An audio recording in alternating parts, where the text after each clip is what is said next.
Hello and welcome. Welcome to In the Drops. This is episode 65. This is a little bit of a different episode. Normally our episodes are pretty, usually good fun. We have information, we do recons, we have a bit of a joke, we have a bit of a laugh. But this episode is going to be a little bit more serious. I'll set the scene now and then we'll go in and start talking about it. But essentially, this week, my ZRL Race 3 was scrutinized. It was scrutinized via a Facebook post that was placed in the Zwift Races group. And it's fair to say that the post got a significant amount of attention with hundreds of comments. I created a second post soon after the first one was removed, and that also garnered hundreds of comments. I think the last I looked at it was about 150 comments so far. I reached out to WTRL and I have had a response, which I have included in its entirety in the description of this video below. So I encourage you to go along and read it. You'll find it in the description. So we have three guests joining us to discuss this. We've got Ben Pitt, a Zwifter and YouTuber. We've got Mike Brooks, who is my AHDR race manager, and Gerben, who's also an experienced Zwifter and YouTuber too, along with Rob, Zwifter Bane, to talk about this. But later in the show, we're going to talk also with Rich Vale about the FRR France Tour too, so stick around for that. And we will have our quiz, our world-famous quiz at the end of the show, so if anything, hang around for that. That'll be a little bit of fun. So that sort of set the scene. Let's get in. We'll play an intro and then let's just get into this, I think.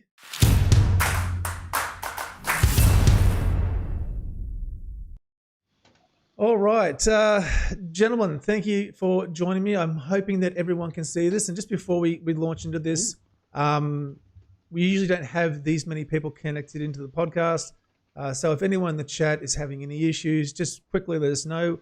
Also, if anyone has any questions for anyone on the show, drop them in the chat, but just preface it with the word question so we can kind of try and see it, and we'll do our best to find it and ask the question.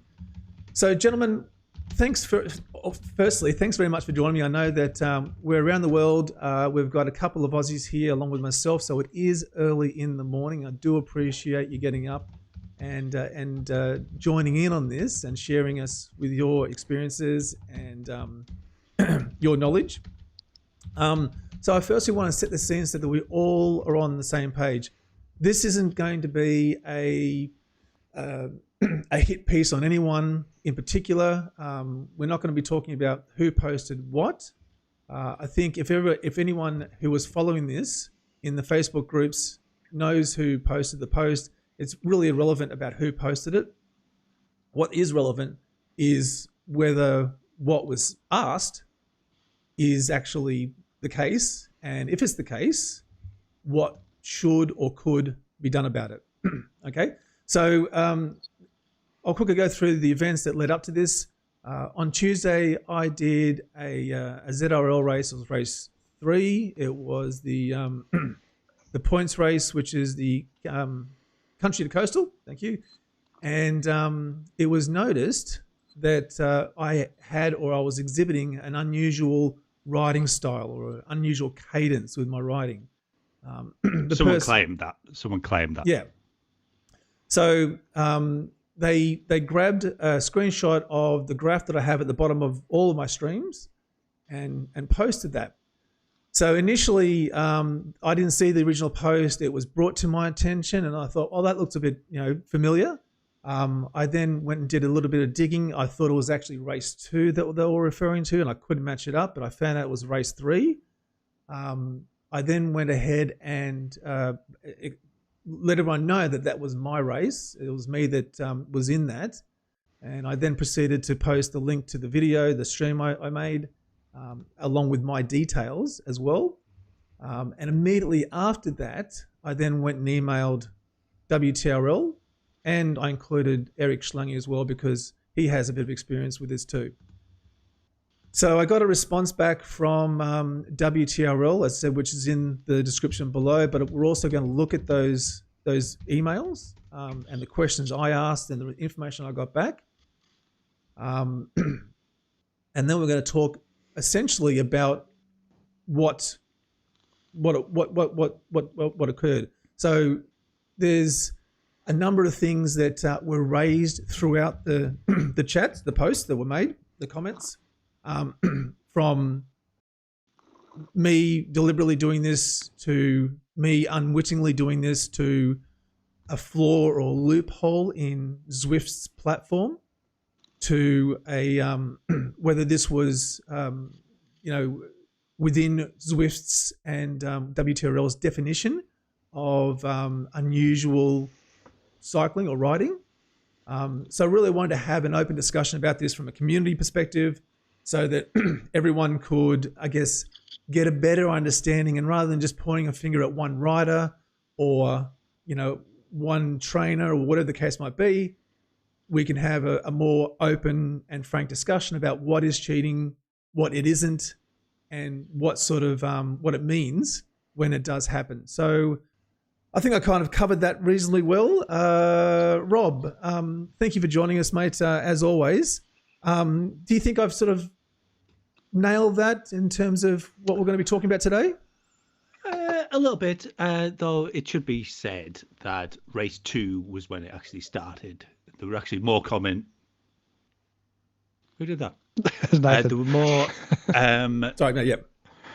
There were more comments on your stream on race 2 than there were on race 3. Someone was just lurking, waiting to take a photo at the most opportune moment, i.e. when you've been doing little digs down the hill and had taken the photo at the very, what looked like the worst time, because you'd just been doing digs down the hill because people were trying to get away. So obviously you were coasting when you could down the steep bits, and then you were doing digs. So they'd watched race 2, thought it was weird, didn't see anything wrong in the graphs, say, and then took that photo. So they were either accidentally took it at the worst possible time or deliberately took it at the worst possible time to make your profile look bad.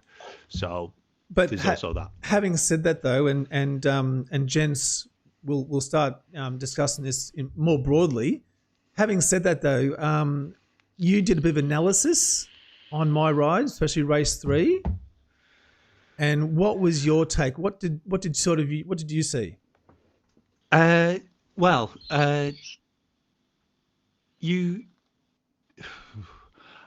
just opened my analysis. I think I actually accidentally saved the file as a CSV, so I've actually lost all the analysis pages because they've removed them, which is weird. But I've actually saved them for race 2. But I think the one thing that was very weird was that there was something like you've got about 3,000 data points, 3,500, something like that, and there were 400 instances of duplicate power. So where your power, so a fit file is an aggregation or an average or your exact power for 1 second, and so you've got, in an hour ride, you'll have 3,600 data points. Mm-hmm. And so this ride was just under an hour, so there's 3,400, something like that. And there were 470, I think, of duplicate data points. Yep. So which we sometimes call sticky or something like that. But it's different to sticky watts in that the distribution, and I can share this analysis with anyone, you haven't done anything to try and favor or unfavor your case, but the distribution of the sticky points were almost identical to the distribution of your power. So I split it up by 50 watt power segments and 100 watt power segments, and the distribution was pretty much the same, other than there were none in your very highest. Yep. So which you would expect if you were deliberately doing sticky watts, what you would do is you whack a high power, and then the watts would stick. Yep. Whereas it was just fairly random. It was just as the same as the other points which didn't stick, for instance. Yep. And it didn't. There was. We can come to it after the WTRL thing, but it didn't particularly seem to relate to when you were doing low power or when you were going downhill, or it just didn't seem to have any major correlation to anything else that you were doing. It just occasionally the fit file was reporting that you had the same power second on second, and that compared to your second race 2. Interestingly, race 2 was when there was most comments about it. Race 2 of a similar length, 3,200 data points, something like that. There were only 73 duplicate with that powers, which I would say is about random. It's about 2-3% of your file. That's which you'd expect. Occasionally, you're going to get the same power second after second. So it went from 2% to 13% or something like that. No, not 13%, but like 9% or something like that. So a big uplift. So what I might do is I might start off, and then we'll talk as we go. I'll start off with the email that I sent to Martin and Eric, and I'm hoping that everyone can see that on the screen there. So in this email, like almost immediately after I realized that it was my race that was being posted about, I sent this to Martin, and basically, I've aligned with what was in the Facebook group page. I've included where I think the technical rules and guidelines for WTRL, ZRL apply. Obviously, the person I'm talking about is in the email there. And I've linked the live stream, my power profile, and so forth. And essentially, my question to them was based on the information: do you think I'm gaming the system in a way that is unfair or affords me an advantage over others? Okay. So that was the question that I asked. And then I got this response back. And this is where I sort of want a bit more of information from yourselves. If I can tap away from it. There we go. Okay, and so I got a response back from WTRL, from Martin, and there's a couple of things that shocked me here. Okay. The first was, thanks for reaching out. We have received quite a few complaints relating to your ZRL racing. This likely comes as a surprise to you, but we have been watching in terms of advantages gained through your patterns that do fit our definition of unrealistic riding.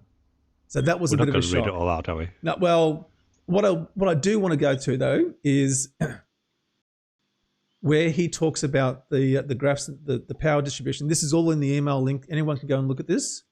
But we go down, and essentially he says here, to cut to the chase, yes, your cadence is unusual and is likely gaining you an advantage. This is not sticky watts though. That is something else where your trainer overshoots in power, which was sort of just spoken about, which gives you a 1 to 3 second flat top to power spikes when viewed close up. And this results in free watts. Only a handful of trainers suffer from this when used in this unconventional manner. What you are most likely benefiting from is free watts, from where the game does not respond fast enough to your rapid changes in power. Almost any power meter or trainer can utilize this loophole in the game. The loophole is there because it protects against electromagnetic interference, Bluetooth loss, Wi-Fi dropouts, etc. He finishes by saying, I'm working with Zwift to further define what we feel is acceptable, hence why we have not been in touch with you yet, as we need to establish accurate ways to work with trainers that do not directly measure cadence such as yours. So my trainer is a Kicker Core. It's the latest model. It had the latest firmware update. I did a factory spin down, not just a regular automatic spin down calibration, a factory spin down before I did the start of the ZRL series. So from my standing, I thought I had the right setup. It's supported. It's the one that that Zwift sell as such with their Zwift Hub 1. I thought I was doing everything right. Ben, what's been your take on the information that I've given you, and what's your take on what WTRL is saying about this not being getting an advantage, but it doesn't fit their definition? Yeah, it's a tricky one because obviously I've been a big outspoken about cheating. Yep. But this one to me seems like something that is not the big issue for cheating on Zwift. Like, if I have a look at your race, when you do back off, you're backing off for a second, half a second, and as I showed you with the clip that I had, when you were going up a hill, you backed off, but your avatar actually lost momentum. So you're actually hurting yourself because you lose momentum, all the other riders start moving past you, and you've got to accelerate. Like Rob was saying, when you're going downhill, a lot of the times you're easing up, but you've got momentum and you don't want to be hitting the front of the group. So Zwift actually encourages you to back off the pace so you don't hit the front of the group. People who complain that you don't do steady power, I don't think they're actually racing on Zwift the way Zwift encourages, because if you race like a TT where you're just constantly doing the same amount of power, you're not actually racing very intelligently. Rob's a great exponent of backing off the power when you are in a good spot of the group. And one of the things that struck me was people completely forget about, like Zwift Insider did the article about wasted watts. You're in a wasted watt zone. So you don't want to be pedaling constantly with the wattage. You want to back off your watts so that you can then feel where you should be pedaling at, because you can do 80 watts more in the group and not go any further forward. So there is this tendency now for people to do what you do, which is stop pedaling, let your avatar drop back a bit, and then pedal again. And that's just, I think, what the game creates out of the rider. A bit like with sticky watts, in terms of people if they have sticky watts, they learn they can stop pedaling for a bit and not be disadvantaged. So it's a tricky one, because the game creates this situation by design. Because if you're smart, you'll learn that you can just stop pedaling for a second. You might lose a bit of momentum, but when you go up a hill, that will hurt you, but you do it far less. So you might have done it 2 or 3 times on that really difficult climb out of the pen. But once you're going down a hill, you got momentum. Like in real life, if you're racing in real life, you don't pedal down a hill in a group. Most of the time, I'm pressing the brakes most of the time, because you've got so much draft. You can't run in front of the person in front of you. So in Zwift, they've created dynamics where the pack is realistic. So why would you be constantly pedaling all the going time, down at 2%? Percent. Gerben, what's your take? You've got a bit of experience in this space. Yeah. What do you think about all this? Well, like Ben said, the game invites you to do this, to get a spiky graph, and it's not new for Zwift. I mean, it's been around for a while, and now they're in contact with each other, WTRL and Zwift, about this. But what surprises me is that you're still waiting for an answer from Zwift. But the question is much older. It's done. It's a known issue.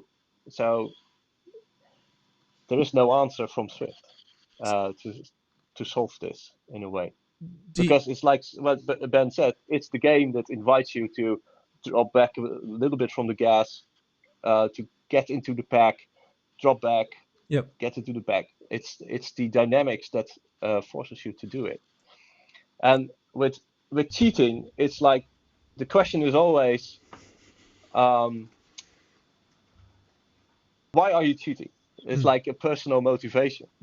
So the question should be asked, are you cheating? And the answer should be honest, yes or no. So I'm not cheating. Yes, I'm cheating. We should just define what cheating is, I think. So there's no way that you were cheating, Nathan, because cheating certainly involves a deliberate element. So I would say cheating is a deliberate gaining of an unfair advantage, possibly which also breaks the rules. I'm not sure about the last bit, but just say like diving in football, for instance. Is it, a deliberate manipulation of the rules, maybe, but it's, there was no deliberate element of what you were doing. There's just no way. So anyone who thinks you're a cheater, if they don't know you, maybe they could put that slant on it. But I can say 100% you were not cheating. Now, I don't even think necessarily, especially in race 2, where the main accusations actually came, I don't think you got an unfair advantage. There was no sticky watts. There were no, you were just resting, and when you rested, you went slower. I mean, how's that getting an unfair advantage? What do you think about some of the comments that I saw in the Facebook groups where they were basically saying that whole cycling style is unnatural? It shouldn't be. They have never watched a bike race. Yeah. They've never watched a bike race. No, people coast all the time. Yep. I've raced bikes in pelotons. I've raced bike in pelotons. It's like that. Yep. It's very spiky. It's naturally very spiky. I break going up a hill because of pack. Concertinas. You're like, no, I need to go up this hill, but I'm braking. Yeah. So Rob, do you think that where people are saying that if I stop pedaling like this all the time, you should in Zwift, regardless of whether I'm doing intentionally, unintentionally, that you should be pedaling almost all the time? What do you think about that? I think it's utter nonsense, and using differential, low power, zero power, whatever, to gain good position in a group it's good outside, it's good inside, it's good everywhere. It's just a good thing to do to back off your power at times, and it's just a complete nonsense to say it's unnatural. We've got videos, every video that you could see. Load up the first video that I looked for of inside the Tour de France peloton. Yep. You look at it, and you just look at it, they're coasting, and it's just what people do. And it's even more prevalent in Zwift, because if I coast outside and everyone's going, people are going 10 kilometers per hour faster than me, then they will crash into the back of me, and I am a wazzick because I've caused a crash, But these guys are coasting. Okay, they're not going particularly fast here, but there is a bit later on where they are. Yep. But if I do it in Zwift, I'm not putting anyone in danger because they'll just phase through me. Yep. So what is so you're even more likely to do it, and there's no problem about being at the back of the group. In fact, it's an advantage because you're getting more of the draft. Yep. And then when it comes to a pinch point like a hill, you can just phase through them again. So it's just so obvious that the thing to do is just back off your power if you're in the middle of the group. Yeah. Yep. And Mike, sorry, I just want to jump across the mic there. Mike, so you're my AHDR race manager. You manage a number of teams of people that race a lot. What's been your take on all this? What do you sort of see is the reason or the problem here with what's being talked about? I think generally there's a misunderstanding about racing, the way trainers work, and the way that I think it's unfairly put on Zwift because it's a trainer power meter issue. Firstly, everyone's correct about racing. I raced outdoors for probably close to 20 years, a long time ago. I was watching the under-23 men's last night, 3-man breakaway, the guy on the back, constantly coasting, because that's what you do. You draft, you ease up. Yep. The way that trainers and power meters work is if you stop pedaling, the trainer or the power meter will broadcast for 1 to 3 seconds. It'll continue to broadcast a power because it thinks there's a dropout. That's in the software. That sends that to Zwift. Zwift just reads what's from the power meter. So Zwift isn't doing anything different to if someone was on constant power. I think what you've got to look at is someone gaining an unfair advantage? Yep. Now, sticky watts where you're doing 1,000 watts, then backing off straight away, and it's dropping to, say, 800 watts for 3 seconds, and then you're doing it again and again. Yes, you are gaining an unfair advantage because that's generally seen someone racing in, say, B or A grade who's a C grader or D grader. And we've had instances of that where people have been pulled up and then suddenly 6 months later they're back in C grade or D grade. Yep. I think what you're looking at is, and I watched your video probably 2 times in real time. Yep. And I went back and analysed it. Where you're using, when you're backing off the power, was probably the same place as I was. It was on the downhills. It was where things flattened out. So you're dropping back dropping back in the pack. You're easing off the gas. The people start coming past you. Yep. And then you're getting back on the power, basically repositioning yourself in the bunch with the best draft, is what Rob was saying. Yep. That's pretty much what I did as well on Tuesday. And Tuesday was a really unusual race because it was a huge downhill, flat. The bunch was surgy.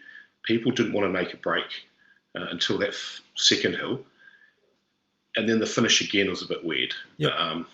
With that last climb. Everyone was waiting for that last climb. Mm-hmm. So really it was about pack positioning.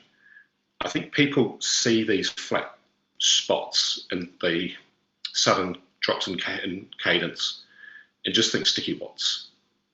But that's not what this is, and that's what WTL said. I don't think you've gained any advantage because you're in the pack. Yes, the power meter sends to Zwift a fit file that says for, say, 1 second or 2 seconds that, you're still doing, say, 300 watts. But there's no advantage gained by that. Yep. It's just an electronic reading. You're not surging off the front doing 300 watts. You're actually in the pack. You've actually lost places. And then you've actually got to put more effort to go back to where you were. So from my point of view, I don't think you're doing anything wrong. I don't think there's an intent there to cheat. Yep. If you were trying to cheat by doing this, I'd say you're actually really bad at it because I don't win. because you don't win. You got 17th. You're actually inefficient in a lot of ways. Yeah. And so as a coach, I'd actually try and modify that a little bit. But as Rob says, the game with the draft encourages you to do what you're doing. Yep. Because I was pretty much probably doing similar things, except my kicker V2, which is 6 million years old. Yep. That doesn't do that. So, but I was probably next to you in most of that race. Yeah, you were. Yep. And my graph is a bit different to yours because my kicker just doesn't broadcast that. But your effort and my effort was probably very similar. Yep. I just didn't have those flat bits. So therefore, it wasn't. That's the only difference. Yeah.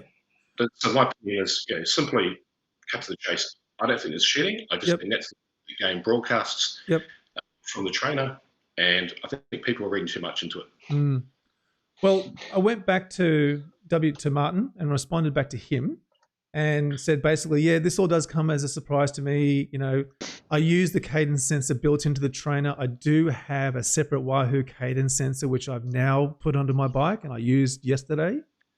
I did look at some outdoor rides to see whether this was something that I developed indoors only, but no. And I've got some graph and video there of me riding outdoors, exhibiting a very similar style of riding. In actual fact, I've got a great graph of me riding on Beach Road where I'm doing that just over and over again.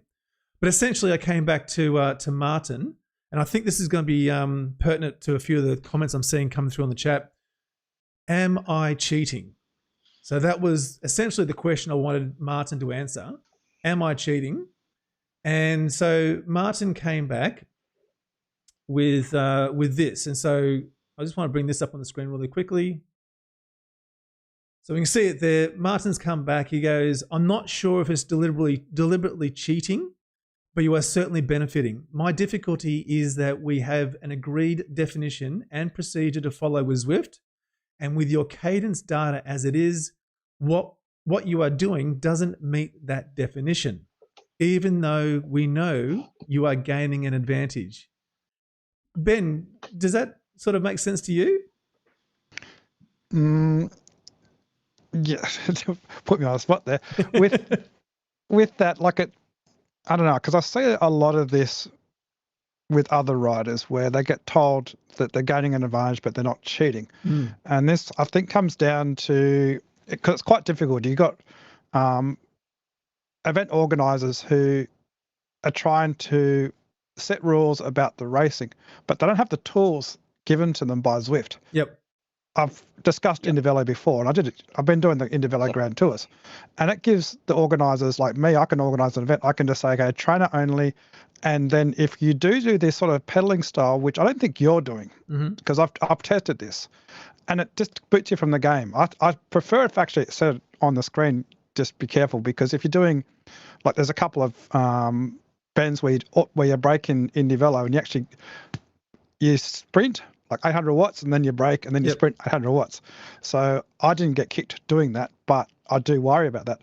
Whereas in Zwift don't give the organisers the tools to actually go, okay, this person's cheating in the game live, we're going to boot them, or we're going to give them a warning and then boot them after a minute or so. So to me, this sort of stuff is what I do. It does annoy me about Zwift because it puts all the emphasis and onus about cheating onto the event organisers, and it becomes very messy because they've got definitions that are different to other event organisers. So you change series and all of a sudden you're accused of cheating, but another series you're perfectly fine. Yeah, okay. And it creates, the community gets so tense and so toxic. Actually, Sorry, could we talk about this Indievelo thing a bit deeper? Because a lot of people have said, oh, you get booted for Indievelo from this. And from what I saw, you tried to get booted from Indievelo. There's no chance that what Nathan was doing get booted from Indievelo. No, what Nathan was doing, no chance. No, I was doing worse than what Nathan was doing in the race last night, as I said. So you were trying to get booted. You were please ban me. 800 watts, 0 watts, 800 watts, and he wouldn't boot you. There is no way that what Nathan would do getting booted from Indievelo. For sure, not a chance.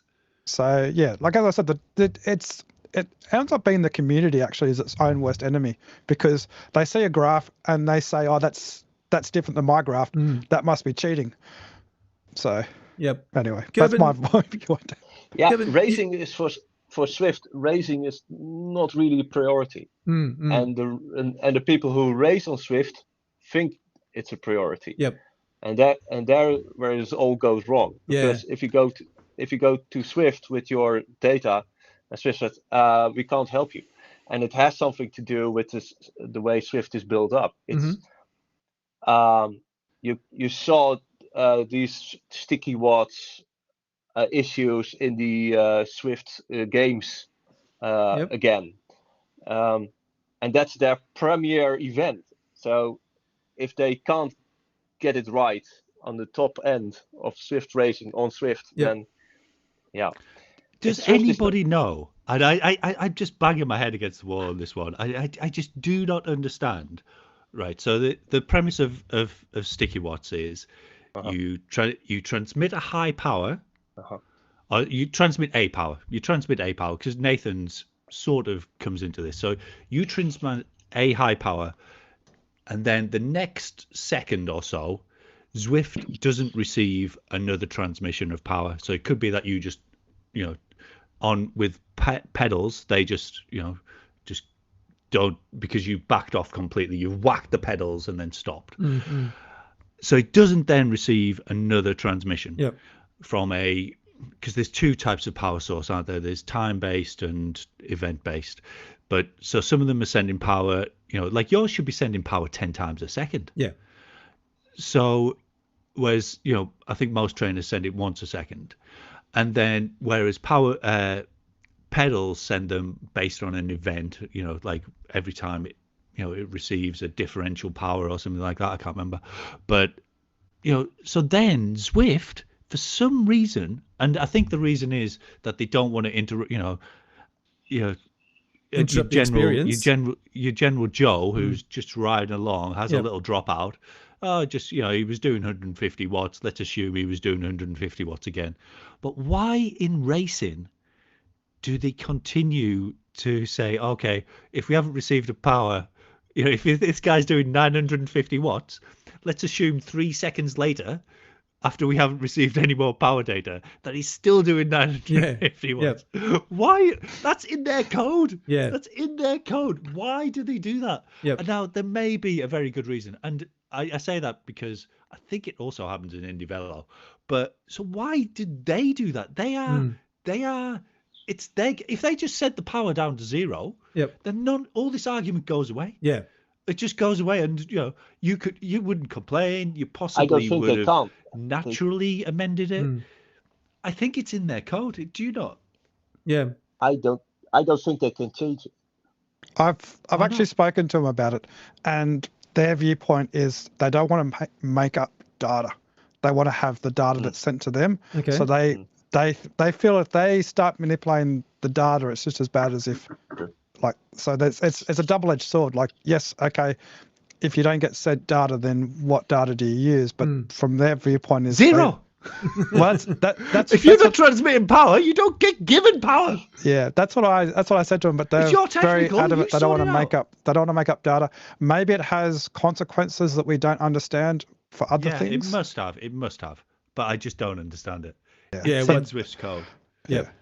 But that gets back to my point, which I'm not sure if anyone else in this chat agrees, but just get rid of power meters for good, because you can use power meters for training, but if you want to race properly, like maybe have a limit. So say if you're in DCAT, use power meters, but then C, B, and A, because everyone's using smart trainers these days. I don't think there's a very small portion of people who are using dumb trainers. Yeah. Well, just to be clear, I'm on a smart trainer, so this is happening. Mike, from your perspective, having to manage races and teams and so forth, I mean, what do you think the answer is here? Is it just a fundamental flaw of Zwift, do you think, or is it something that people should be taught or explained to them about this kind of stuff? Yeah, I think it's an education thing. I think you've got to define and you've got to agree what cheating is, and I don't think this is cheating.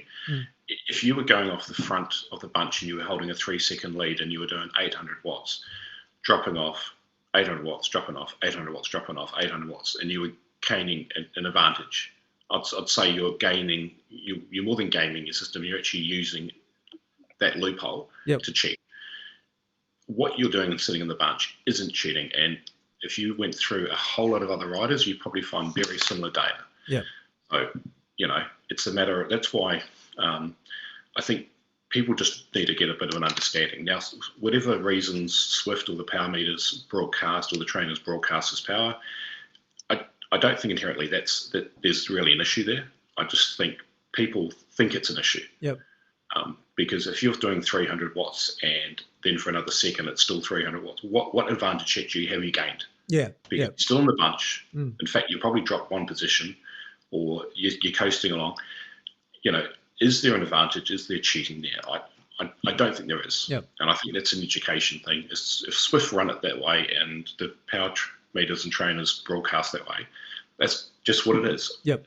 I think sticky watts for sure, and I've actually DQ'd people and penalised people for, blatantly cheating and that. I think one of the biggest issues we've still got, and I've seen this in the race the other night, is we've still got people with wheel on kicker snaps. Yeah. And I know one rider who, when they changed to a kicker core, they dropped to probably about 20% power. Yeah. Okay. And then we went through a whole lot of calibration issues. Where I didn't think there was anything wrong with the machine. They were convinced because the machine was broadcasting less power than the snap. Yep. And then I said, well, you can't race in our team if you're going to be using the snap because I don't think it's accurate. I think it's overreading. They basically refused to go to the core. Yep. They've gone back to the snap and they left our team and went to another team. Okay. And they're on the top. They're on the top 10 of our series. Right. Yeah, they're choosing to use a power meter that we know is not accurate. Saris is another trainer that overreads. Yep. I think people using trainers that aren't realistic overread. That's the bigger issue here. Yep. I don't think if you had changed your style to a more smooth cadence, you would have got 17th. I don't think you've really gained any advantage. Right. And it's just that's just the way the game is. Now, I did have a question that came out of the email I got from Martin, which didn't seem like he explained all that well, or not for me anyway, where he talks about free watts versus sticky watts. Who's got a better example of what the difference is between those two? Are they really the same thing, or is one better than the other? I mean, for lack of a better word. I'll tell you something weird, and no one will believe me, but it is weird. I actually looked up the data of another rider in my race just to try and get like a comparison against your race, and it was someone just I really respected, I really liked, and if you pick up in the I don't know if you're able to look in the folder, but there's a picture called Respected Rider, and it was I just thought the person I respect most in my race. And I haven't put his name on there, and he's getting loads of identical spots of the same power. Now, because he's getting the same power over and over and over again, there must be something going on, but he's not going down to 0. But you weren't for most of them. And I honestly just picked this guy out by random, and it just happens in a lot of riders' names. I remember sending you one about a few months ago, Ben. I don't know if you remember. This was of someone who didn't like to try and prove that I had Sticky Watts, and you were like, no, that's not Sticky Watts. You just hate him. It's similar to that in that there's lots of flat lines, and I put another one in there, from another point in the race, and I was trying to find someone who I like, who I as a respected rider. Yep. I was just I like this guy. He's not a cheat, and he's got loads of these flat lines. Yeah, okay. Just to be clear, I didn't do the ZRL this round. That wasn't you. I don't respect you, Ben. But does anyone have a clear answer of what the difference is between free watts and sticky watts? Because I couldn't figure it out. Okay, one, I think there's another category, which is sticky watting. So sticky watting is where you are deliberately trying to get the effect of these sticky watts. And I think we all agree that is cheating. You're deliberately manipulating a flaw in the system to get an unfair advantage. I think free watts are where you accidentally get a duplicated power. Now, I'm not sure that it necessarily even means that it's more or less than what you are actually doing, but let's assume it is. So you're getting more, so where your power is going down there's these little, like drop-offs. Now, who's to say that it's not like offsetting, with these 10 hertz things? I don't know, but there are little flat tops there, and it does look weird. Yep. So I don't think this graph is mine. Just on that picture we can see there. That was just an example. Oh, is it not? I was going to say it didn't look anything like what you had. No, so I don't get it. So Martin sent this through saying this is an example of sticky watts, and he's highlighted those. And I won't go through the email entirely, but I didn't get a sense that he explained what the difference was. Gerben, I didn't look the x-axis there. Do you have a better understanding of the differences between sticky watts and free watts? For me, there's the same. Yep. So to say that if I'm getting free watts, I'm getting sticky watts. Yeah. Yep. From what you're saying there. It's the same phenomena, so I can get that. I suppose what I would say is that one implies a degree of what's it called pre-thought, that you're trying that you're trying the power to do bursts are higher. Yep. Way higher. Yeah. Whereas 800 watts, and then so your distribution of your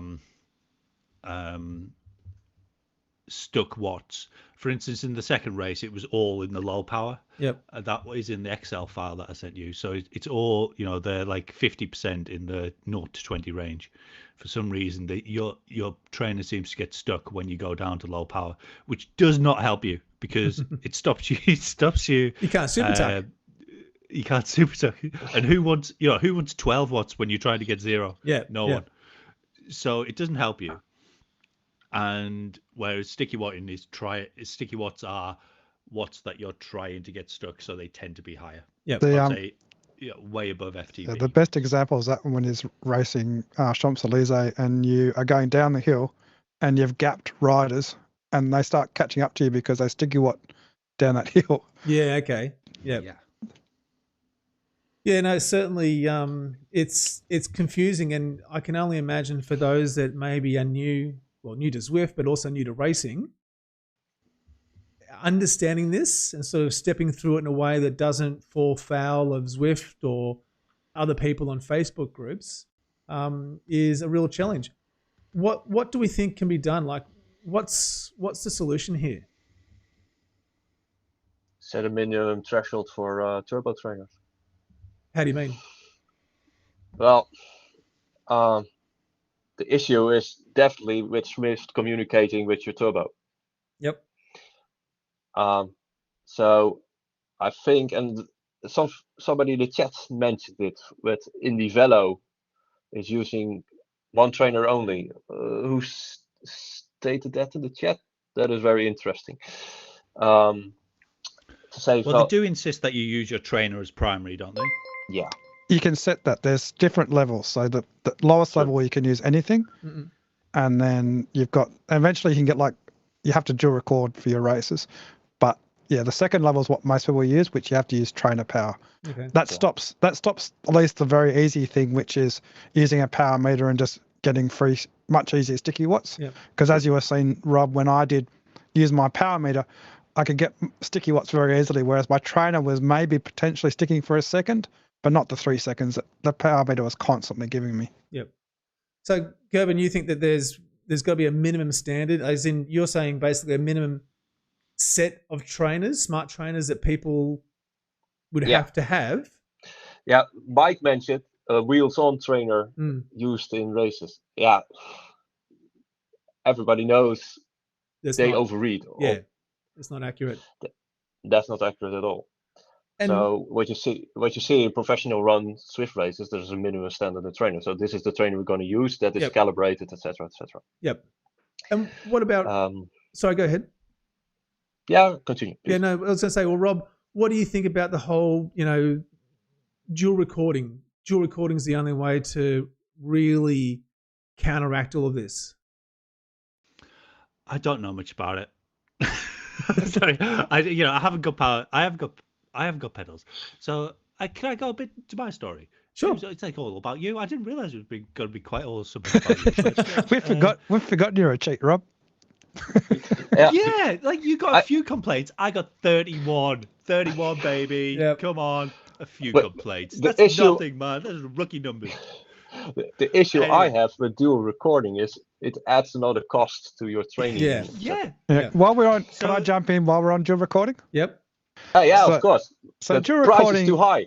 Is in our team, the Brito Titans, we laugh because you'll see a lot of racers who are top 10 in the world on Zwift Power, but don't do dual recording, and then you get riders who do dual recording and they get found out for cheating. So the thing is, you don't dual record, you don't get found out to be a cheat. But the other thing is, dual recording is not an easy, you can easily cheat dual recording because power meters, you just open that up and just add 10% to your power meter if you've got a GC trainer. So that's the problem with power meters as well. How do you mean? Well, because if you got Accusations or any other sort of the major brands now, they've got power match, because what the real reason is your power meter for is training. So if you're doing indoor riding and outdoor riding, you want to make your power meter read similar to your trainer so you can do your erg workouts or whatever. And then when you go outdoors, your power's similar. Otherwise, your training zones are all messed up. So they give you the ability to up the power meter power to match or lower it, but no one ever does. Lower it to match your trainer. So if you look at your dual recordings and your trainer's reading 10% higher, you just up the power meter power, and then your dual records look fantastic. So it's not a silver bullet. It does help if people do it, but there's the fact that power meters can easily be manipulated just by a few taps of a button. So that's that on dual recording anyway. Rob, you're quickly saying something? Oh, I've got to say quickly, have you? Yeah. We've had 50 minutes about you. Let's have 2 minutes. Oh, it's about cheating. It's about cheating in general. When I've been accused of cheating ever since I won a race. I think every good Zwifter has. And a lot of people came after me because I've got these weird, I've got similarly, not quite going down to zero, but I vary my power to take advantage of the watt wasting window. And people, this is so far above most people's heads. They haven't got a bloody clue what I'm talking about, but that's what I'm doing. And so that's what I do, at least varying the power to try and, minimize the amount of effort I'm doing. And then they said, some people are like, oh, get yourself a decent trainer. So I swapped my trainer. I really liked my trainer. It was Elite Direct. I loved it. So I swapped it for another one, and exactly the same thing happened. So it wasn't just that model. Okay. I mean, it wasn't just that one that I had. Yeah. And then they were like, oh, no, it's your trainer. So I was like, okay, right. And it got a bit broken. So I just replaced it with a Zwift Up. Exactly the same thing. Yep. It's like, okay. And then now it's like, oh, okay, get power meter pedals. And I was like, oh. And it's just another thing and another thing. And as long as you win in races, it will never be enough. Yeah. It will never be enough to satisfy them. So you get power meter pals and they say, okay, I want you to do a weigh-in before every race. Yeah. Oh, I want you to do a weigh-in before and after every race. Oh, I want you to show me your calibration. I want you to show me. It's never enough. Yeah. It's never enough. And until Zwift get a handle on it and say, this is what, and they won't do that. Yeah. You're just going to have to put up with people calling you a cheat. Yep. Mike, it's not a priority. Their money is not being made by races. I mean, like, we're the 1% of the 1%, aren't we? Yeah, imagine they go to their board meeting. They're like, "Oh, the top end of the elite racers. How many people's that? About 1,000. They would like us to implement this anti-cheating thing. Yep. How many people will this negatively affect? Oh, about 1 million. Yeah. They're not going to do it. Mike, what do you think? I mean, again, being in the position you are, how does Zwift do this? Do they, like Gerben said, do you implement a sort of a minimum standard? If you're going to race, you've got to have a minimum kind of a standard trainer.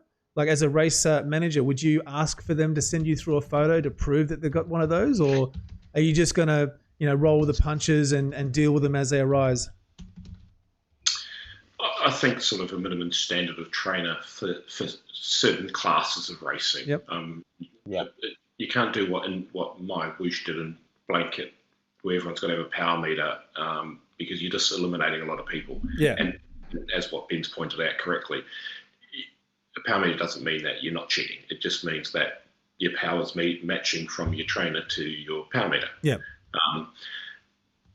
I think the verification and almost like a passport window type thing where, and that's what I look at as an organizer. If a guy wins a race, like we had in the Kiwi race on Thursday night, a well-known C grader managed to beat the best esport rider in New Zealand by 2 seconds. Yeah, right. Now, never going to happen. And I looked at his power and it was significantly higher than in previous months. And he had 3 months off and he's gained 10 kilos. So I imagine he's having a bloody good time on holiday. But I don't think he's been in the gym stacking on 10 kilos of muscle to put out the power. Now, he may have got a trainer that's not calibrated because it's been not used. He might have got a new trainer that's not accurate. And so I look at that and I basically just removed them out of the results because that's what I'm looking at. As a manager, I ask my team to basically make sure that their weigh-ins and everything's accurate as much as possible for the season. Because don't forget that WTRL can do a random, which I don't believe are, weigh-in request to teams if they think there's a problem. Yeah. And they're looking at the data. And so I think, Zwift probably... It's costly. If they were trying to verify people, they'd have to pretty much send someone around to your house to verify your setup. Yeah. That's not going to happen. It's, the top elite are there. I don't think in C grade we've got that much to worry about. No. We're not playing for sheep stations, are we? We're not. What we're talking about today is, and what your power, as I said, there's probably hundreds of other people, thousands of other people doing a similar thing. Yep. And they're not gaining, as I said, they're not gaining an advantage by doing it. Yep. I think eliminating the sticky watts and trying to be a bit tougher on trainers, and a lot of Zwift has changed that recently too. We've seen where they've said no dumb trainers. It's all gone smart now. I think the next step is to remove the wheel on kicker snap, because to be honest, who's buying that now? Yeah, exactly. Probably no one's buying it. It's just people have got them and they've been using them for years. So that's my take on it as a manager. I would sort of just, look at it plus some common sense and try and make it as fair as I can, but obviously without being restrictive and unfair. And we've brushed over it, but the elephant in the room and the elephants in the Zwift race are not updating their bloody weight. I was about to ask that, Rob. Virtually, Zwift Insider got a third of people. Just ask them randomly, are you cheating? Are you weight talking? Yeah. And a third of people said yes. I just mentioned so to the chat. So if a third of people said yes, nuts. Yeah. so that means half of them are doing it, at least. And they're getting advantage every single bloody pedal stroke. Yeah. Every single pedal stroke. They're not...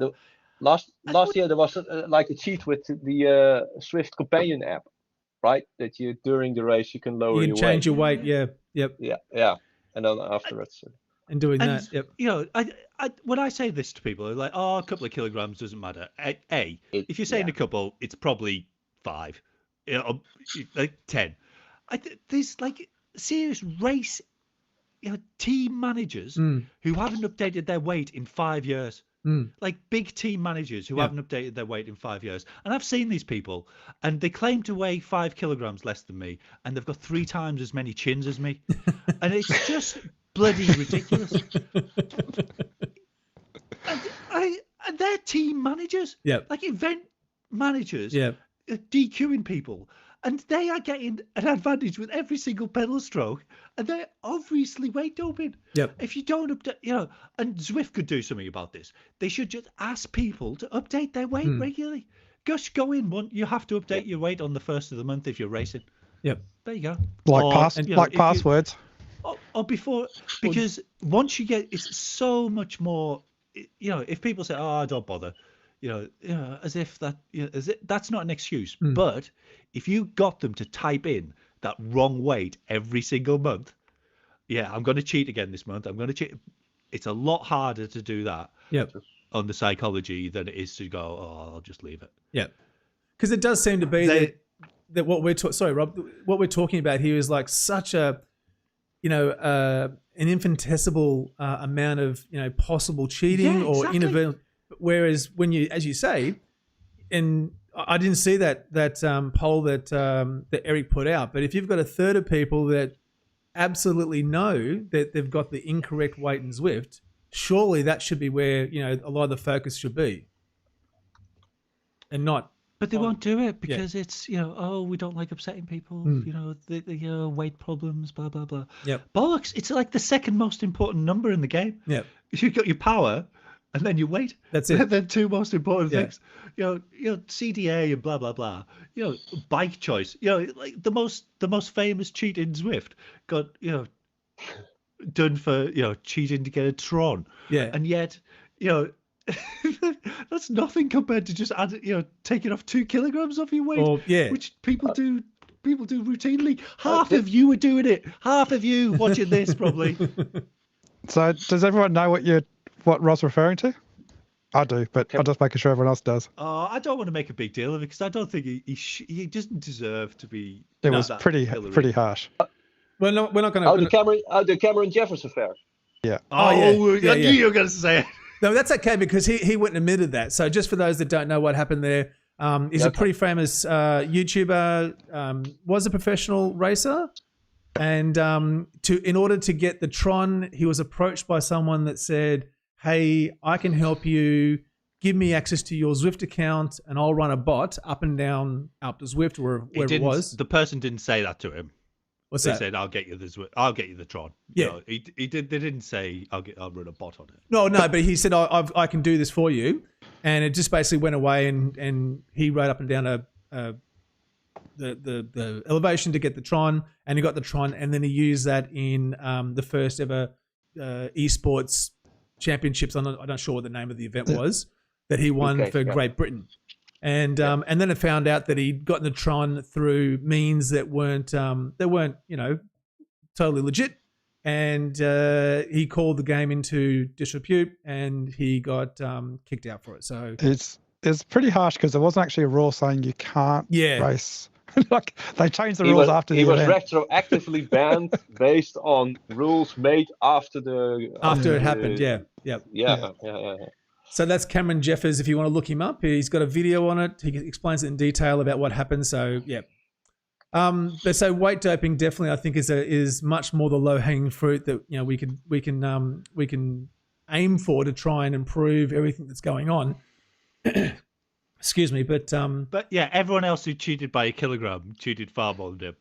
Yeah. Far more than him. You know, it's just you cheated far more than, you know, Cameron Jeffers every single day. You know, like, come on, update your bloody weight, people. So what do we take away from all this then, Ben? What do you think? Well, basically when I was racing the last few years, I've just tried to ignore what others are doing and just try and enjoy racing on Zwift, because in the end, if someone's 2 or 3 kilograms lighter or 10 kilograms lighter, as some of them have been, does that really impact your race, or does it only impact you once you find out? Is ignorance bliss? Do I still have just as much fun when I think they're not cheating? Like Indievelo, I race against bots.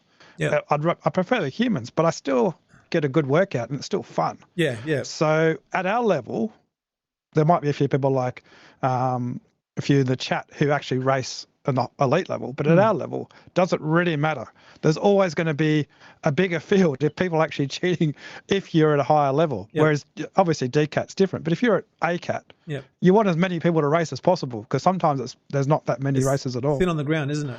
So I don't like cheating, but it's blatant cheating. If you're just cheating a little bit, there's no skin off my nose. It's your own issue, because as Mike was saying, you find out eventually that you've been cheating and you get pushed back into CCAT, and it's really embarrassing. And some people probably just don't come back from that. They just stop racing. I know this guy who got upgraded to ACAT, and he went away to someone at his cousin's house or something and used their trainer, which is a better trainer, and his power was like 10% lower. And he was like, oh, and then he went back home and he was like, what do I do? I can't afford a new trainer. And he just continued, and he was like, well, what am I going to do? I'm not going to spend another £1,000 or whatever. And I was like, and I sort of thought, well, fair enough. You're trying, you're using the best equipment that you've got to try and get it there.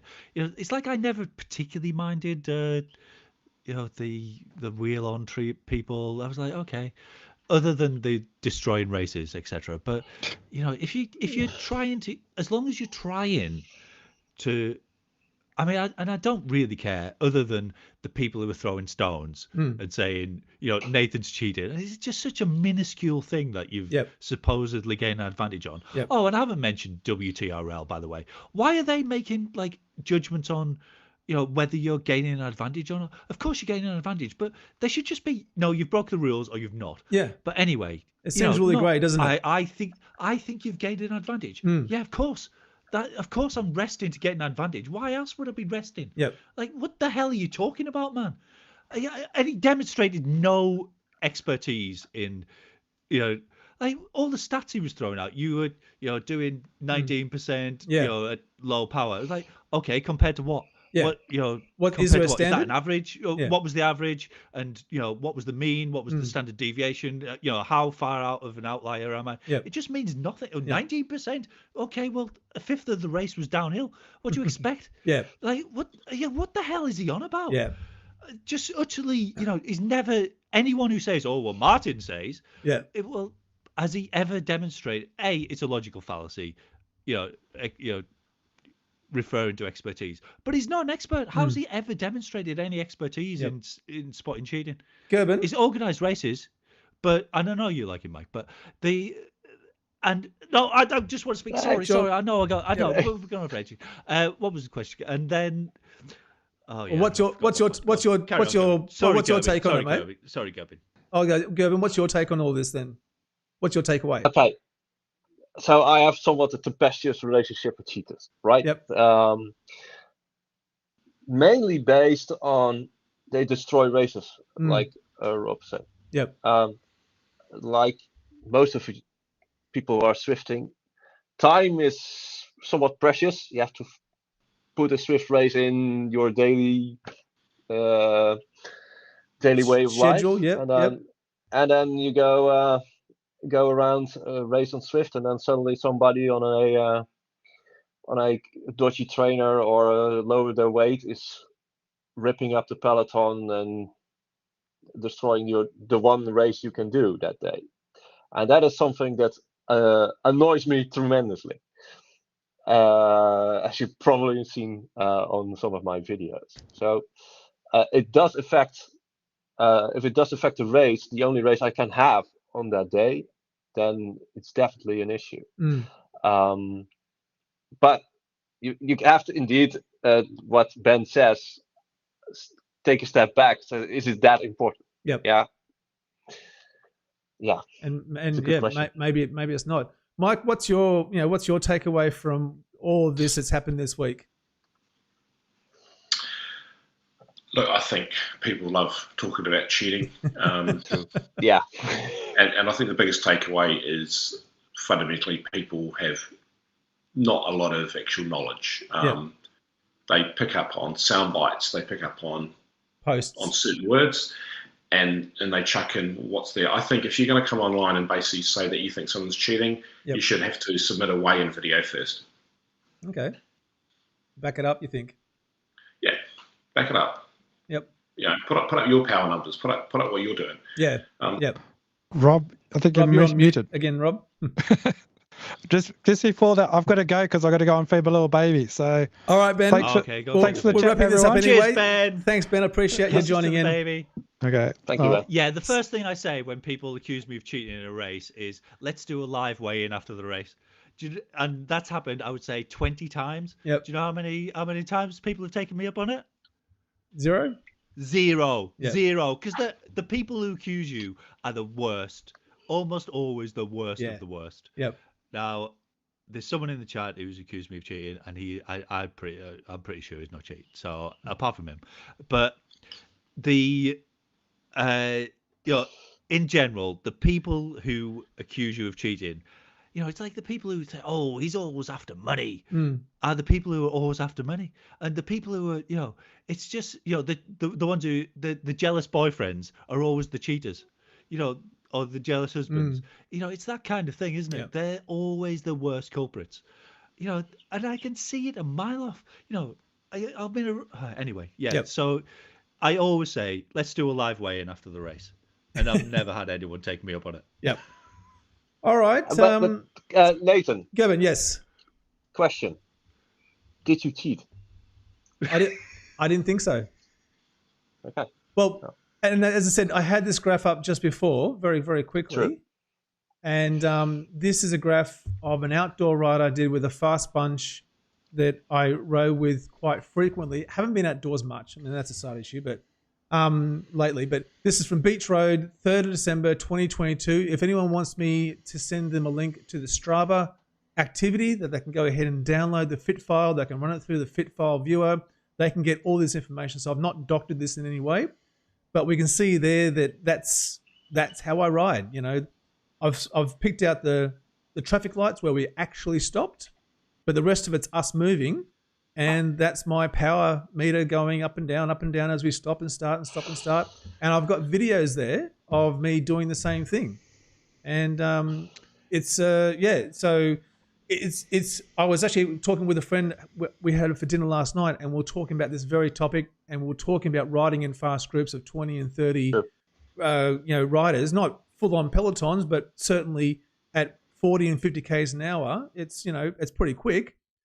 And he said, he goes, you don't touch the brakes, not unless you absolutely have to. You feather your power by stopping your pedaling, and just like in the video that Rob had and we saw before in the peloton, constantly stopping, starting, and that's what I found. So if I had a graph outside that was more like what people expect me to ride like in Zwift, I'd post it here. I'd be just as amazed, but that's my riding style. Having said that though, I don't think I'm cheating. Having said that though, for me, and just seeing all the different comments that came out and all the people that personally messaged me to discuss the issue and what their thoughts were, I think that I put myself in a position where, I am going to attract this kind of, feedback. And it's the first time it's happened over years of doing this, but it's probably not going to be the last.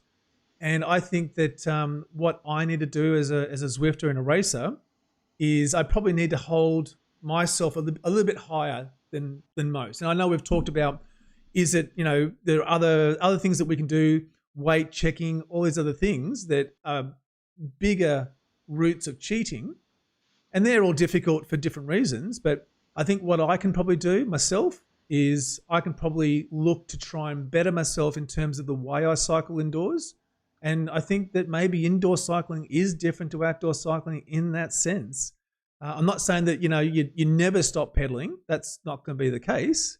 But I think that I'm much more visible than most. I probably need to hold myself to a higher level than perhaps the regular racer that turns up once a week sort of thing. So to that end, what I've done is I've connected the Wahoo cadence sensor that I have. I used that last night in a race. That had some interesting results. I didn't change my cycling style very much.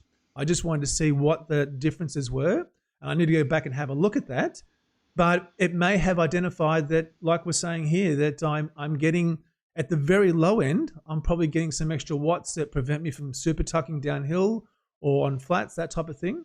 So it's going to be interesting to examine this a bit further. It's also going to be interesting to see. Just to be clear and to provide some balance. Yep. In that third race, it wasn't just the low end that you were getting. The higher end as well. It was apart from the very high end. You were there was reasonally random distribution. I was talking about the race I did last night, where you could sort of visually see that at the low end, when I stopped pedaling, there was still 10, 13, 17 watts still being read on screen. So I need to figure that out. I can't see how a cadence sensors would help.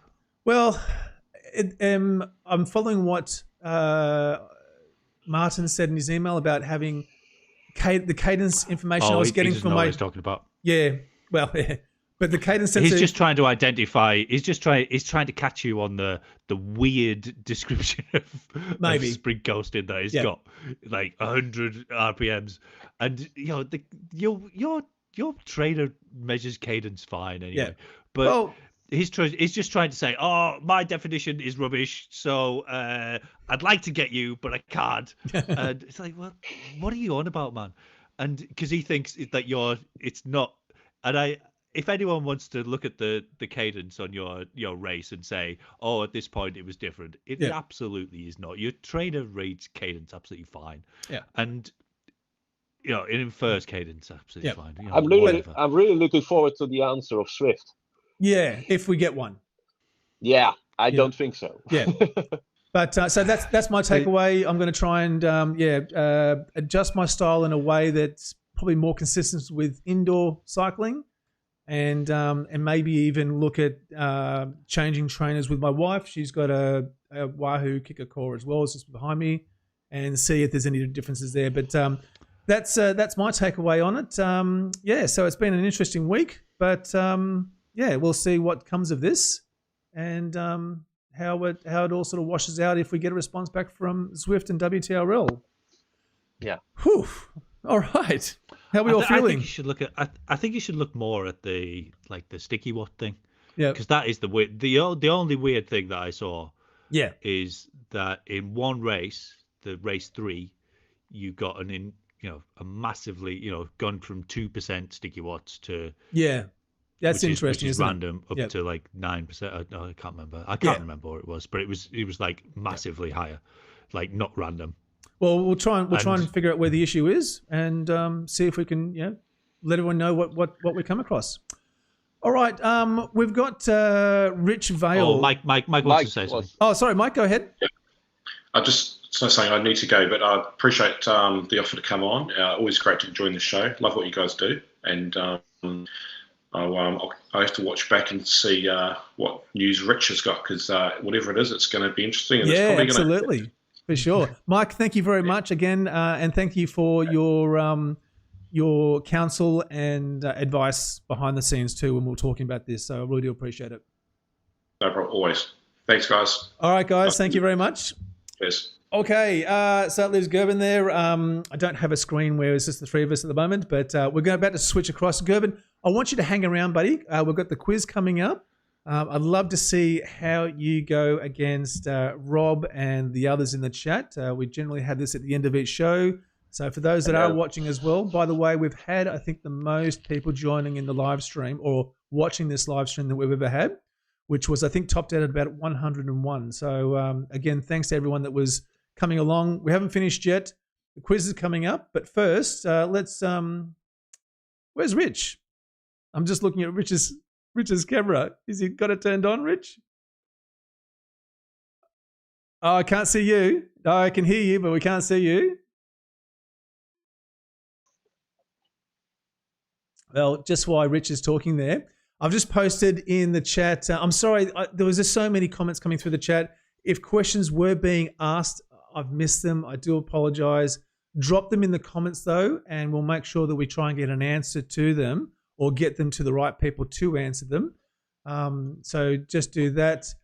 We do have the quiz coming up, and I've put a comment out there about the challenges. So when we do a quiz, there's a challenge that either if Rob wins, I have to do. If anyone else wins, Gerben, looking at you. Oh God. That Rob has to do. So we'll get to that. But I'm just waiting to see whether Rich can bring up his camera. Yeah. It is a remarkable technical. There we go. Gotcha. Hello, tonight, Nathan. Sorry.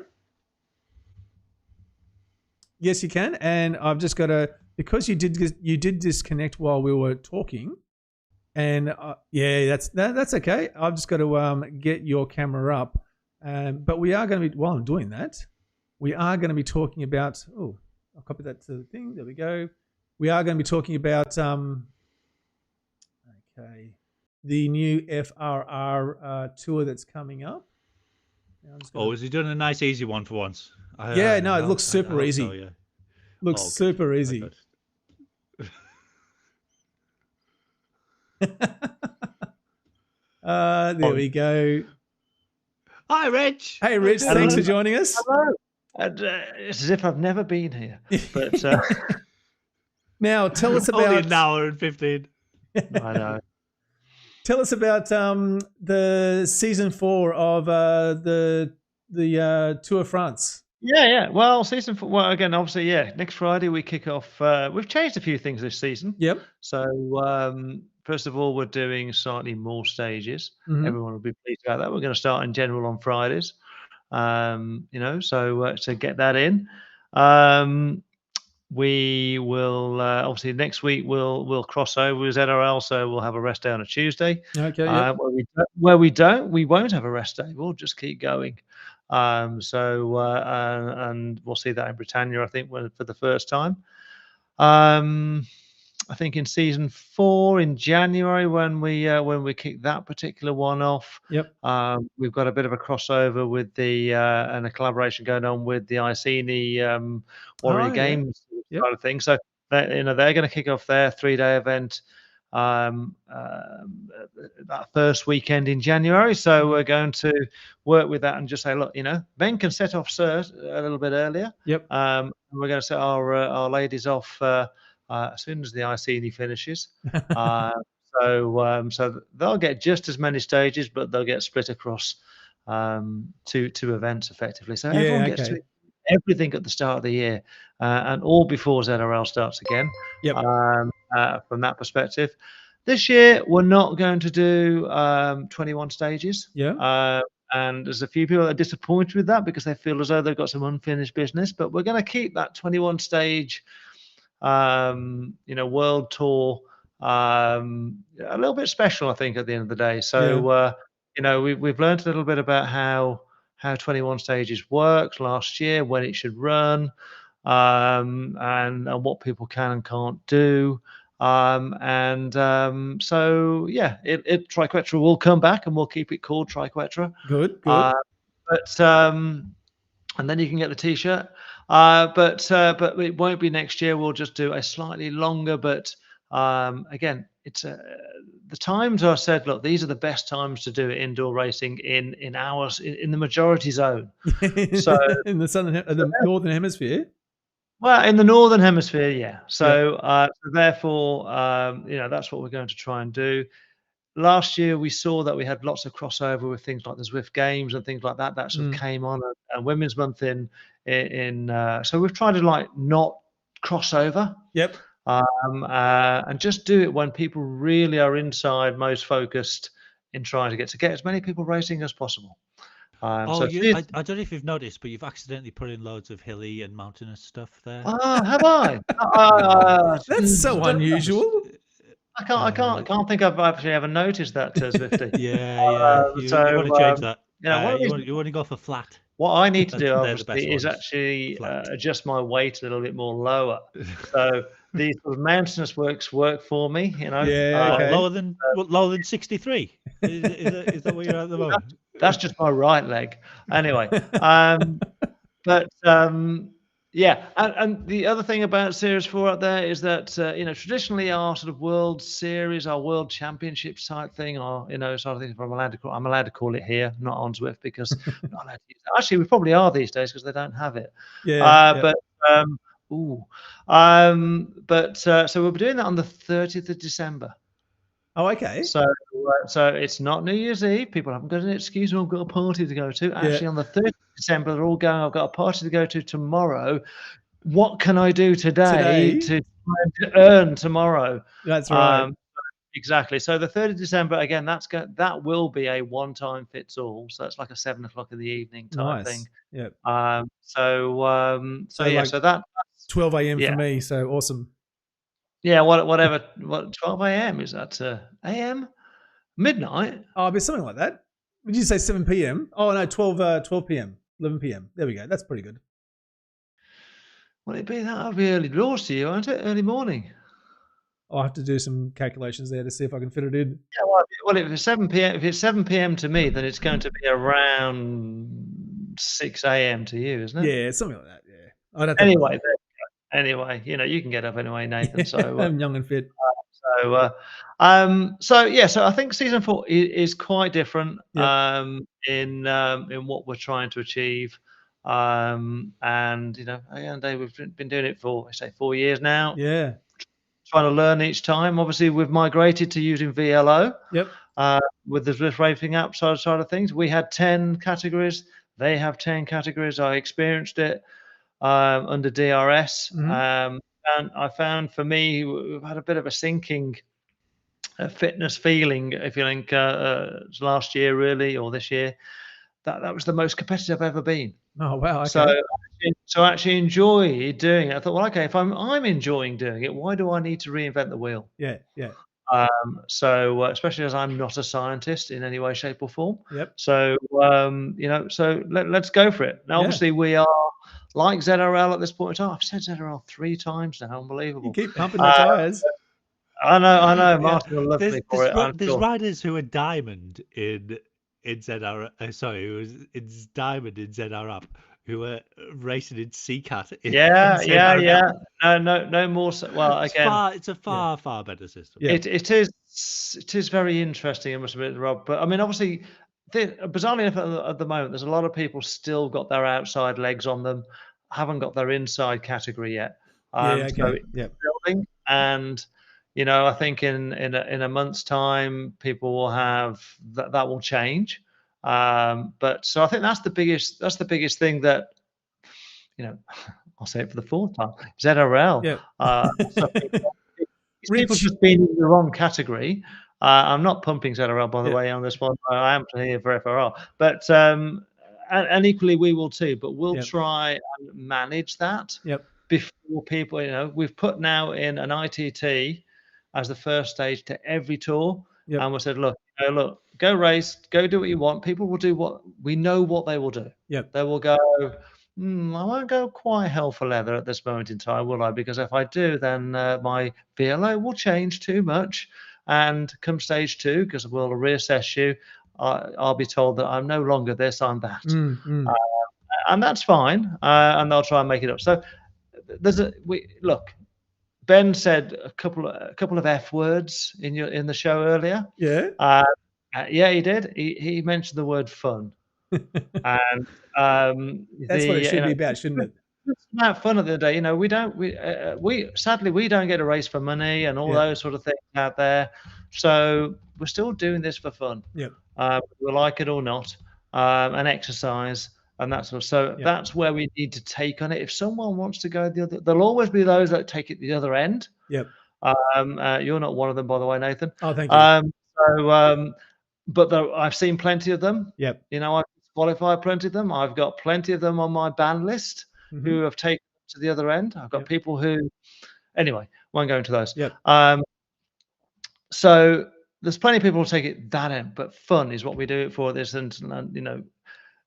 the way to beat it all is to talk to the manufacturers, just a quick one, and make your smart chainers weigh you and automatically put it in when you sit your arse actually on the seat. Oh, so there we go. Put it on the smart chainers. There we go. As soon as you sit on it, it feeds back into the game and says, "This guy is 84 kilograms." Yeah. Sure, they can figure something out. But it will be good. Rich, Darren asked a question in the chat about the categories. So can you just give everyone like the elevator pitch on how the categories work for this tour? Last thing though, we've got to move on. I know Rich has been left to last. Yeah, but it's like an hour and a half. Yeah, categories are very quick. Very categories are very quick at the end of the day because we have 10 pepper classes. Yep. VLO has 10 classes, straight 1-to-1 match. Yep. So that's how it is. If someone's really out of cat, then just call race control at the end of the day, and we'll have a look at you and go, yeah, you've not caught up. Yep. And those things. There are people who haven't got any category whatsoever. They're told, go race, go do something else, and it'll soon build. And then they'll get categorized. They'll get categorized that way. So so the best thing to do there is to do 2 or 3. The Pinarello races that are out there at the moment will easily push you somewhere. But just majority have got a cat. So So right. cool. And final question before we get into the quiz. Can you tell everyone what the first race is? First race will be ITT 2 laps of Innsbruck. Innsbruck Ring? Yes, you are correct. For reasons, people that are listening, you'll be able to jot that down, and that may or may not be helpful a bit later on. Obviously, Wondercross to FlandersRacing.co.uk, and everything is online now in there as I on saw the new that. website. The new site's looking great. I've put the link to your website in the chat there. So if anyone's interested in popping across. Now, finally, the registrations for the France tour, when do they finish? When do people have to sign up by? People need to sign up by midnight on October the 1st. October the 1st, otherwise you're out. Wednesday night. Well, ultimately, I may be able to fettle stuff, but in general, look, we're closing that so we can assess people, we can build teams, and if you don't have an account, log in and register up in the top right-hand corner, put your details in, and it will take you 2 minutes to go through. Once you're inside, there's a option inside your profile that says event registration. Add the event. And you're in. All the race passes are live now. So awesome. If you click on the road book, you can see exactly what you're faced with in more depth. Pain and lots of it. Anyone who's going to be doing this in the chat, just let us know if you're going to be doing it. You're looking forward to it. Have you done FRR before, or is this the first time? All right, guys. Let's get into a little bit of lighthearted fun. Let's just close this out with a bit of shits and giggles. It's quiz time. So hang around, Rich. We need your brains.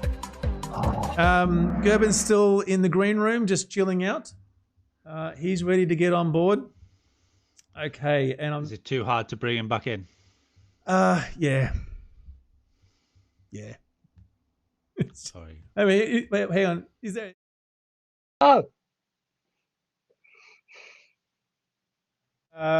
Just the design of the system and the time I had to do it. It's been a bit of a busy week. If you hadn't realised, it's been a bit hectic.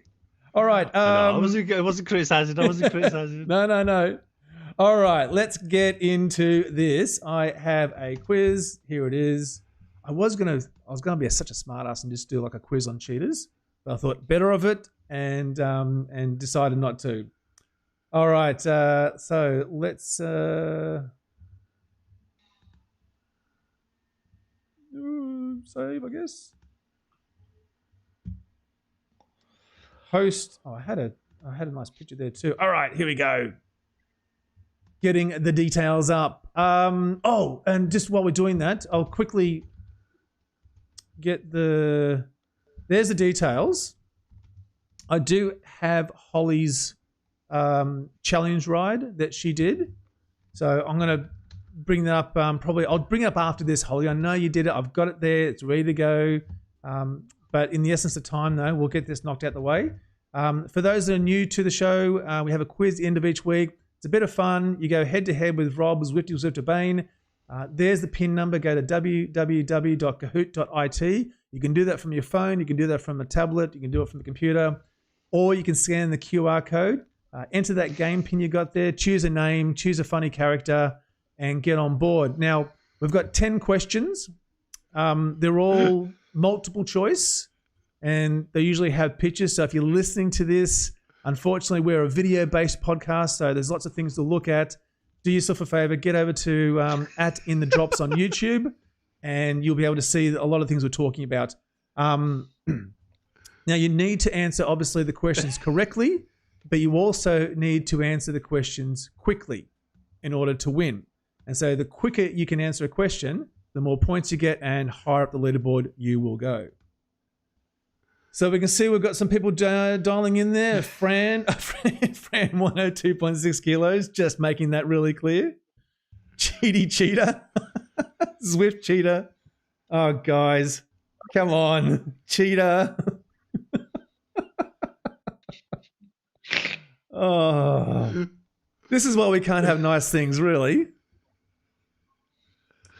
But that's kind of funny, guys. Oh, that's we've bored everyone. That's the fewest that we've had in the quiz for ages. What's going on? Have we just gone on too long? I think maybe we have. We've still got 70 watching. Come on, if you're watching, get in on this. Why are people joining? Now, quiz challenges. So I haven't had a chance to think of quiz challenges this week. We may have to go back to the Discord channel and do that after the show.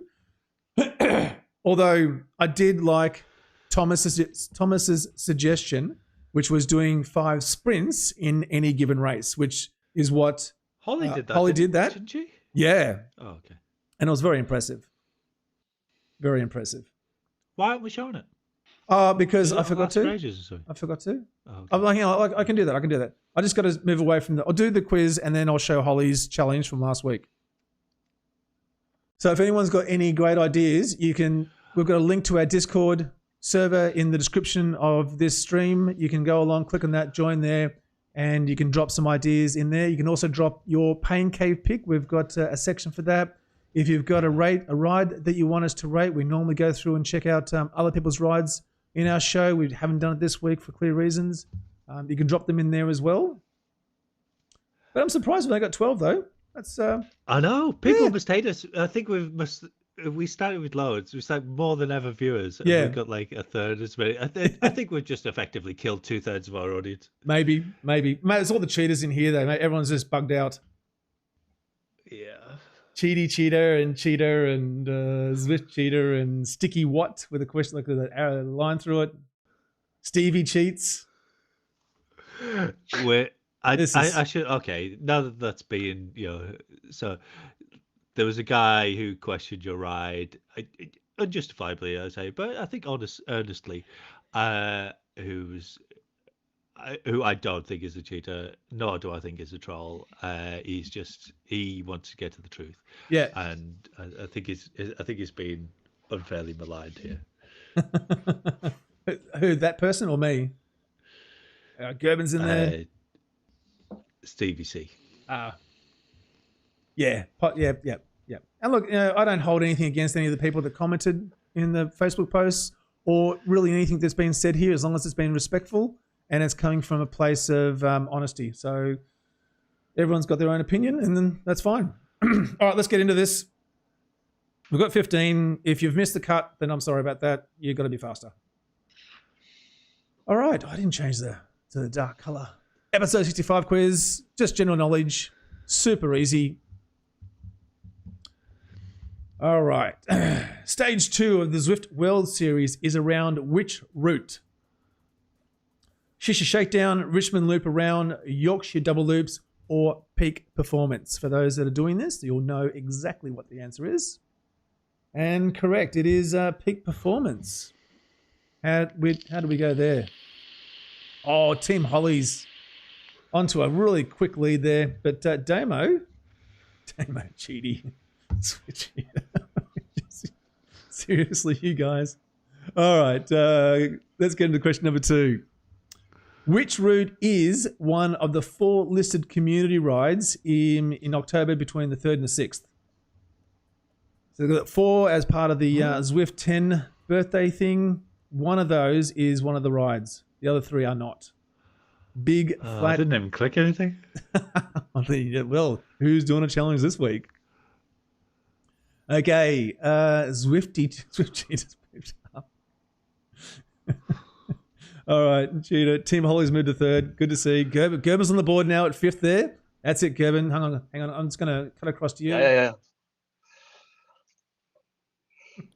All right. Question number 3. The first route of FRR's Tour France Season 4 is Innsbruck Ring, Douce France, Pretzel, or the Muckle Yin. Now, Rob, you stepped away, so I don't think you heard this. I just guessed. Yeah? Did you guess? Oh, I didn't change this to 10 seconds. Did you guess correctly, though? That's the question. Yes, I did. Ah, well done. Innsbruck Ring. Okay. Cheetahs. Gerben's into 4th there. I just saw Titanium Ben Pitt say in the chat there, okay, the challenge is to cheat as much as possible. Thanks, Ben. Hey. All right. I've actually lost 25 kilos over the last week. Question number 4. Which of these Watopia routes is event only? You can only get to it via an event, or you can hack a meetup or something like that. It's a wind. God. Big loop reverse. How'd you go, Gerben? Did you get that one? Nope. Oh, No no one. one. Leaders did, I don't think. Oh, but there's been I can feel there's a bit of a reshuffle down the bottom of the board, though, I think. All right, question number 5. This week's Zwift Insider Tiny Race Series is called what? Microscope Mercury, Manhattan Madness, Yorkshire Yo-Yo, or Rumble in the Jungle? Microscope. Mercury Microscope. Cheaters up. Did we mention that, or we No. just meant to know it? That was this is there. If you've been following the Tiny Race Series, you'll know it, but... Question number 6. Excluding lead-ins, which of these following Watopia routes is the longest? Glyph Heights, Climber's Gambit, Mayan 8, or Legends in Lava? Which one is the longest excluding the lead-in? I know I've chosen the wrong one. I know I have. Darren says no idea. Oh, no, I haven't. Did you get it? Yeah, apparently. Oh, well done. I thought Glyph Heights was longest. No, I thought, but Climber's Gambit. Oh, man. it's quite long, isn't it? It's Quite long. I might have to double check that. Make sure I got that right. Only 27k. Yeah. Oh, I'm on the board. Oh, he's up there. Yeah, we've got 4 questions to go. All right, question. Is there a double? Is there a double at the end? There's a cheat winning it. No. It's Cheetah's winning. Oh. Question number 7. Which Watopia route is this? Oh, he'll know. It's a climb finish, Glyph Heights, or Climber's Gambit? Fuck knows.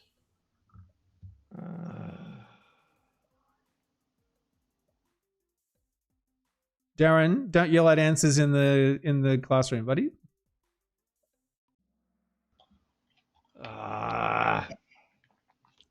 It's a climb finish. All Cheetah's on fire. FRR's on the podium. Hello. But Clearly cheating. Surely we can't let Cheetah win. We can't. We've got to take a stance against cheaters. Surely. All right, question number 8. Take a stance. Stage 4 of ZRL is Greater London 8, but what is Stage 5? Breakfast Crit and Grits, the Muckle Yin, Sugar Cookie, or Glyph Heights? And if you've watched our recon video, you'll know exactly which one it is. If you haven't watched it, get along there and check it out.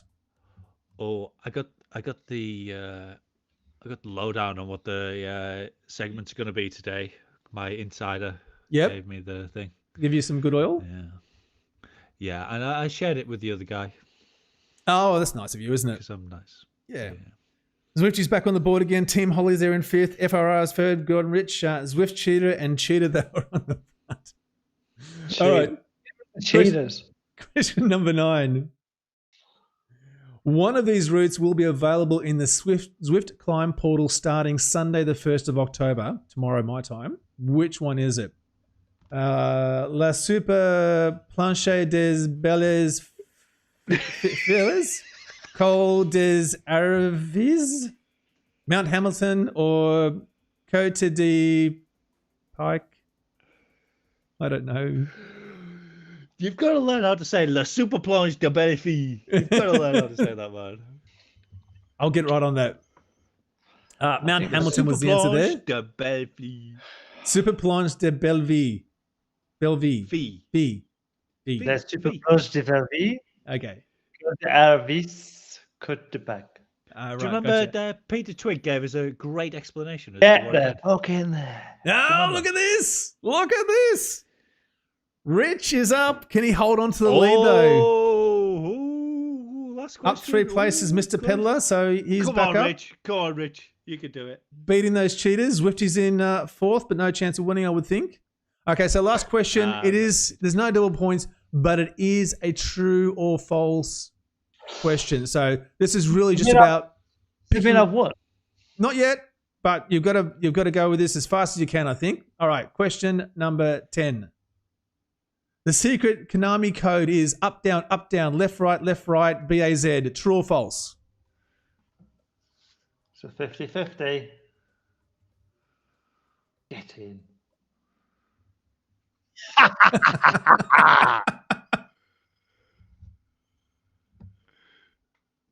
All right, let's see how we went. Zwifty, 3rd. Well done, sir. Cheater is in 2nd. But who was 1st? Oh, it's our very own Rich Vale, Mr. FRR himself. Didn't Rich win last time? Is he the only Did you win last time? 100% double winner? Yeah, I think he's our only 100% double winner. Oh, Well, wow. you know, Taken part in more than 2 events and won both of them. How fantastic is that? I'm just going to cut Wow. across to Gerben. I did terrible. I was in the back of the pack. I happy. Yeah. I'm the winner is cheating. All right. Now, I did promise very quickly before we finish up, and I do appreciate everyone's time. Thank you very much. I did promise to bring up Holly's epic challenge ride from last week. If I can find it, here it is here, and I'm just going to start the playing now. There we go. I've got 14 kilometers left to do 5 sprints. And I'll up the volume a little bit. So this is it's in a race, but it's in an event that it wasn't a public race, if I'm correct, Holly. Right.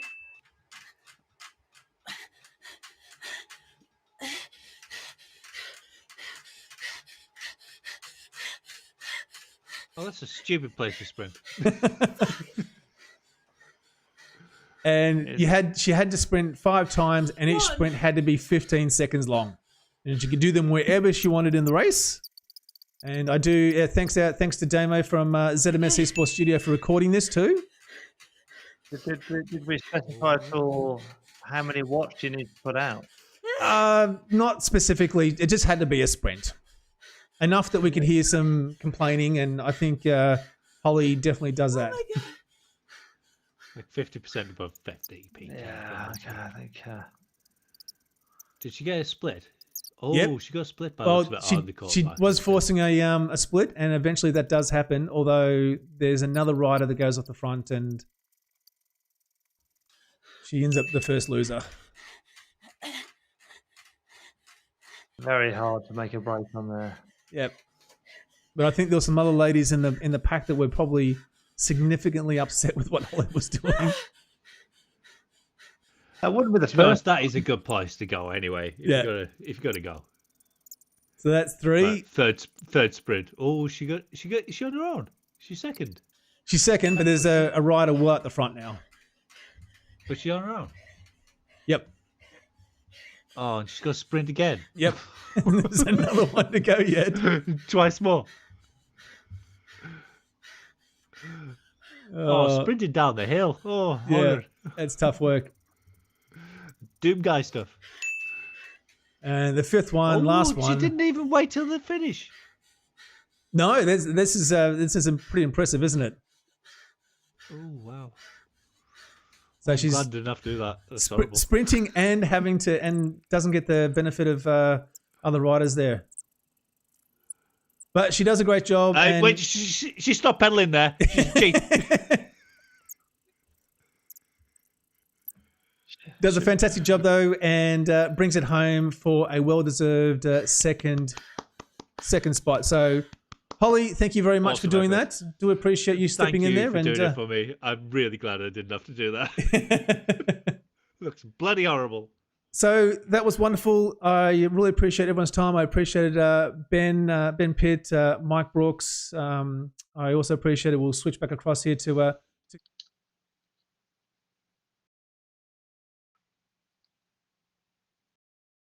Yeah, loved it.